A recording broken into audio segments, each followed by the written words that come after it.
வணக்கம் குட்டீஸ், தமிழோடு பழகலாம். கை என்னும் எழுத்தில் முடியும் சொற்கள். விடை: மகிழிடம் உள்ள கை தோகை, காலில் அணியும் கை சலங்கை, அண்ணனின் அன்பு கை தங்கை, சிங்கம் வாழும் கை குகை, காலையில் படிக்கும் கை பத்திரிகை. தமிழோடு பழகலாம் பகுதியில் இன்று பார்க்க போகுது இது ஒரு உடல் உறுப்பு. விடைய கமெண்ட்ல டைப் பண்ணுங்க.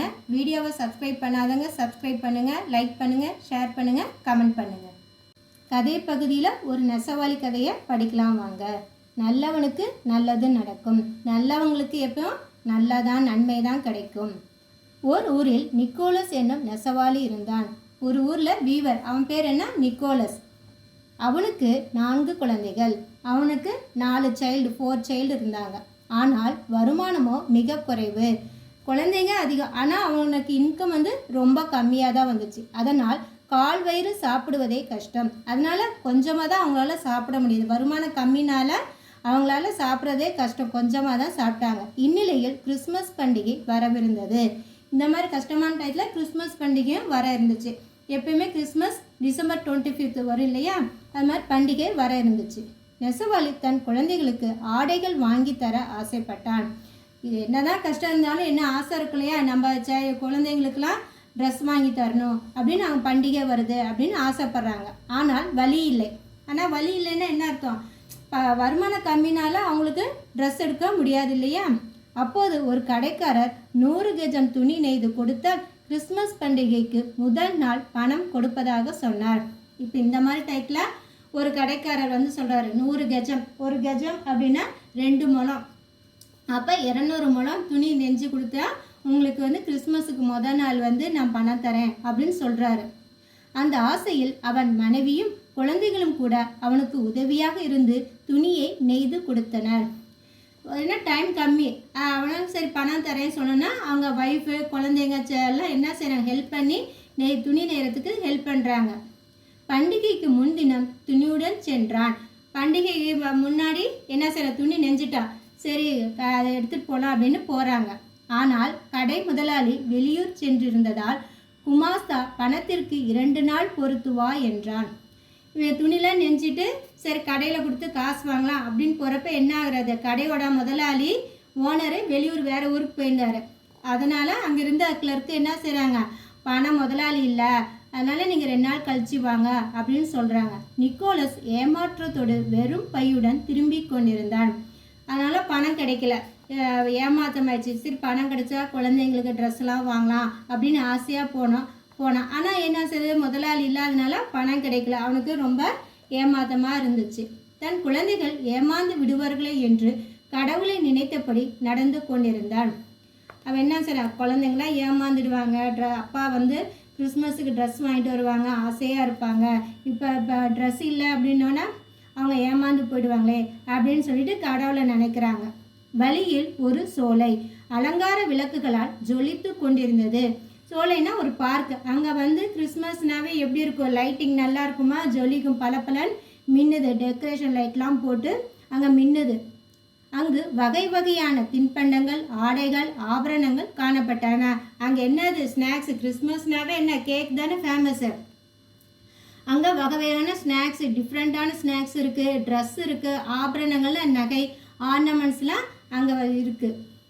அப்போது வாருங்கள் என்ற குரல் கேட்டு நிமிர்ந்தான்.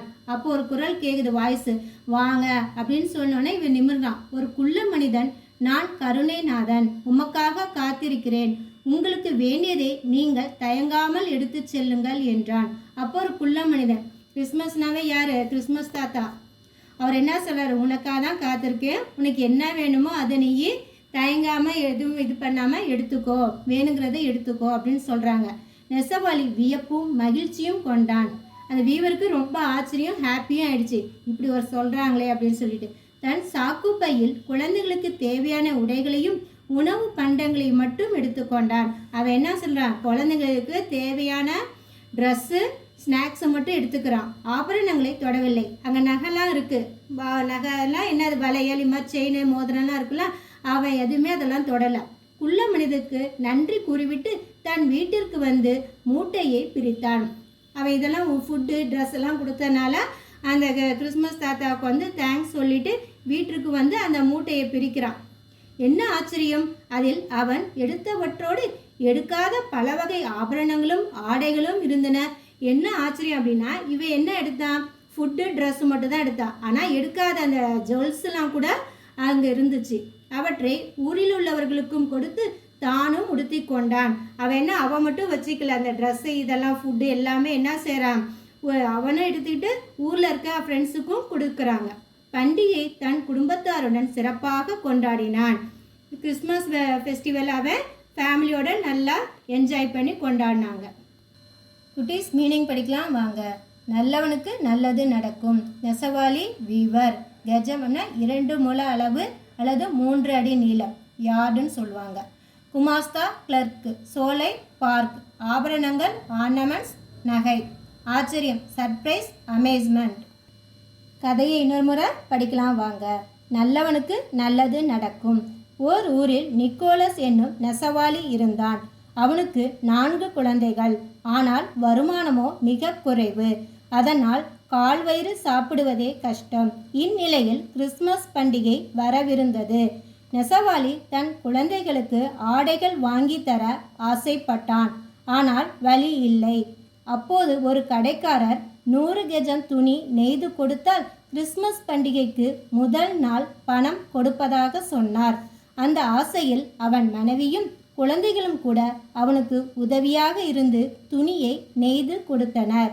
பண்டிகைக்கு முன்தினம் துணியுடன் சென்றான். ஆனால் கடை முதலாளி வெளியூர் சென்றிருந்ததால் குமாஸ்தா பணத்திற்கு 2 நாள் பொறுத்து வா என்றான். நிக்கோலஸ் ஏமாற்றத்தோடு வெறும் பையுடன் திரும்பி கொண்டிருந்தான். தன் குழந்தைகள் ஏமாந்து விடுவார்களே என்று கடவுளை நினைத்தபடி நடந்து கொண்டிருந்தான். வழியில் ஒரு சோலை அலங்கார விளக்குகளால் ஜொலித்து கொண்டிருந்தது. அங்கு வகை வகையான தின்பண்டங்கள், ஆடைகள், ஆபரணங்கள் காணப்பட்டன. அப்போது வாருங்கள் என்ற குரல் கேட்டு நிமிர்ந்தான். ஒரு குள்ள மனிதன், நான் கருணைநாதன், உமக்காக காத்திருக்கிறேன். உங்களுக்கு வேண்டியதை நீங்கள் தயங்காமல் எடுத்துச் செல்லுங்கள் என்றான். நெசவாளி வியப்பும் மகிழ்ச்சியும் கொண்டான். தன் சாக்கு பையில் குழந்தைகளுக்கு தேவையான உடைகளையும் உணவு பண்டங்களை மட்டும் எடுத்துக்கொண்டான். ஆபரணங்களை தொடவில்லை. குள்ள மனிதனுக்கு நன்றி கூறிவிட்டு தன் வீட்டிற்கு வந்து மூட்டையை பிரித்தான். என்ன ஆச்சரியம்! அதில் அவன் எடுத்தவற்றோடு எடுக்காத பல வகை ஆபரணங்களும் ஆடைகளும் இருந்தன. அவற்றை ஊரில் உள்ளவர்களுக்கும் கொடுத்து தானும் உடுத்தி கொண்டான். பண்டிகையை தன் குடும்பத்தாருடன் சிறப்பாக கொண்டாடினான். குட்டீஸ், கதையை படித்து ப்ராக்டிஸ் பண்ணுங்க. அடுத்த வீடியோவில் சந்திக்கலாம்.